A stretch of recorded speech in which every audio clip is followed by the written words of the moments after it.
Good morning, everybody. Hope you're having a wonderful day. Did you have a good weekend? Did you get anything done? Did you get any relaxation? Hopefully, everything went well for you. We got the hustle mug right here.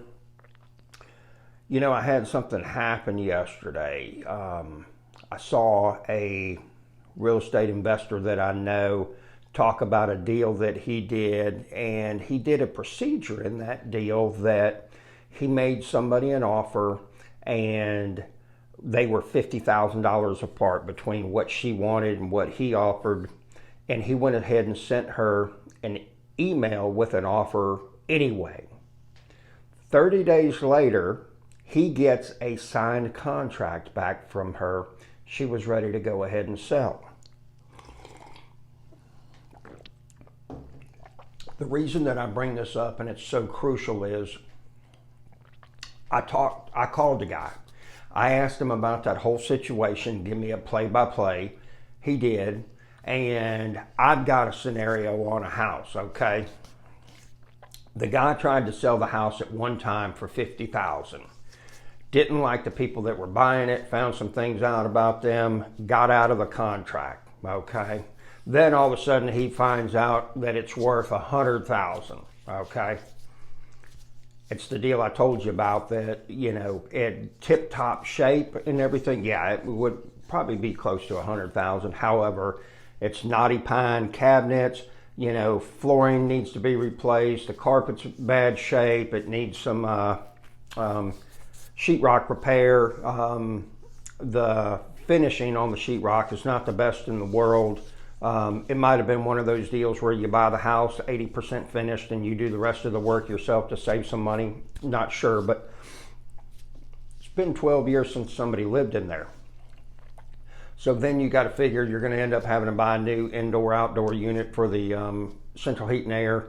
So there's added expenses. So once you bring that all the way down and everything, you're down to the $30,000 to $40,000 range, and this investor, I told him, I said, the guy started out at 70, and when, he talked to me, he was like, can you do 55? And he was like, yeah, the guy's coming down. And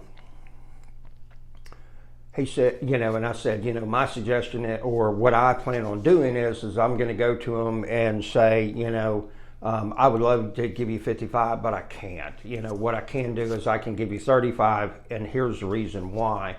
And he told me, he said, maybe the thing to do is to not say I can't do that, but say, hey, look, I'm ready to move forward. I'm ready to help you stop the bleeding. This is the price that I can do it for because of these reasons.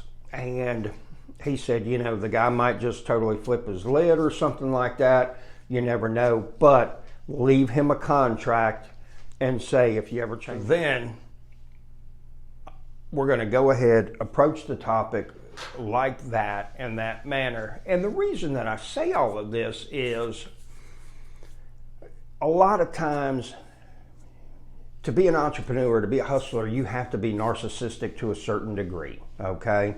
To be successful, all right? You got to be the person that says, hey, I can compete with the best of them, or I can do it even better, all right? And the thing is, though, is that I see so many people start doing a hustle, they get to a certain point and they can't get above that. They can't level up. 9 times out of 10, it's their ego that's involved. And the thing about it is that unfortunately, some people are too smart for their own good, and they don't want to give up control, or they don't want to learn or listen from somebody else. The person that I called, it is in a position that's making moves that I want to be making, okay? So they're a power greater than myself. Just as you would get on your knees to pray to God, I humbled myself. I gave this person a phone call and said, hey, I need some help. Well, let me run a scenario by you, see what you have to say. That 10 minutes, 15 minutes of conversation might put, $10, $15, $20,000 in my pocket because I was willing to take that chance, okay? If you never ask or consult with other people, okay, we get all kinds of information in, right?